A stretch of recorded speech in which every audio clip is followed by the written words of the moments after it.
சரி இனி இந்த உலகுக்கெல்லாம் அம்மா உய் வண்ணம் வந்தி மற்றோர் உயர் வண்ணம் ஒருவதுண்டு.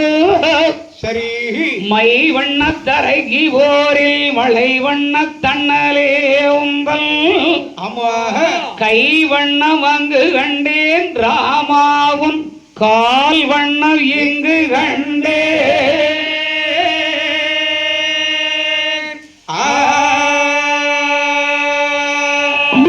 ராமா மழை மேக தன்னலே அதானே மழை பெய்யும் தருவாயில் இருக்கும் மேகத்தை நிகழ்த்த ரவிகுல சந்திரனே. சரி உன்னுடைய கையின் வலிமை எங்கு கண்டேன் தெரியுமா? எங்கு கண்டி? தாடகை போரிலே 2 கரங்களினாலும் அஸ்திரங்களை மாறி மாறி பொழிந்தாய் அல்லவா?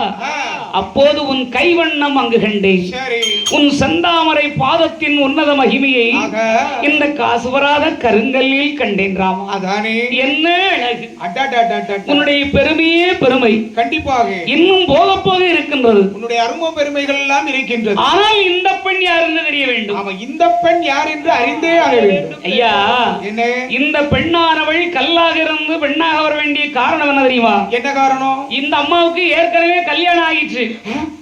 கல்யாணம் ஆயிட்டா? அவன் அப்புறம் பிள்ளைக்கு கல்யாணம் ஆகலன்னு நினைக்காதீங்க. கல்யாணம் ஆன அம்மாவா தனிமையா இருக்கு? ஐயோ, கல்யாணம் ஆகிருக்கு, புருஷன் வேற இருக்காரு. அவரு இங்க அதாவது அவரு எங்க போனாரு?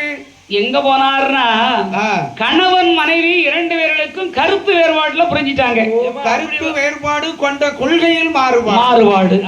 அதனால அதாவது இந்த அம்மாவுடைய கணவர் பெயர் யாருக்கு? என்ன பெயரு? கௌதம ரிஷி.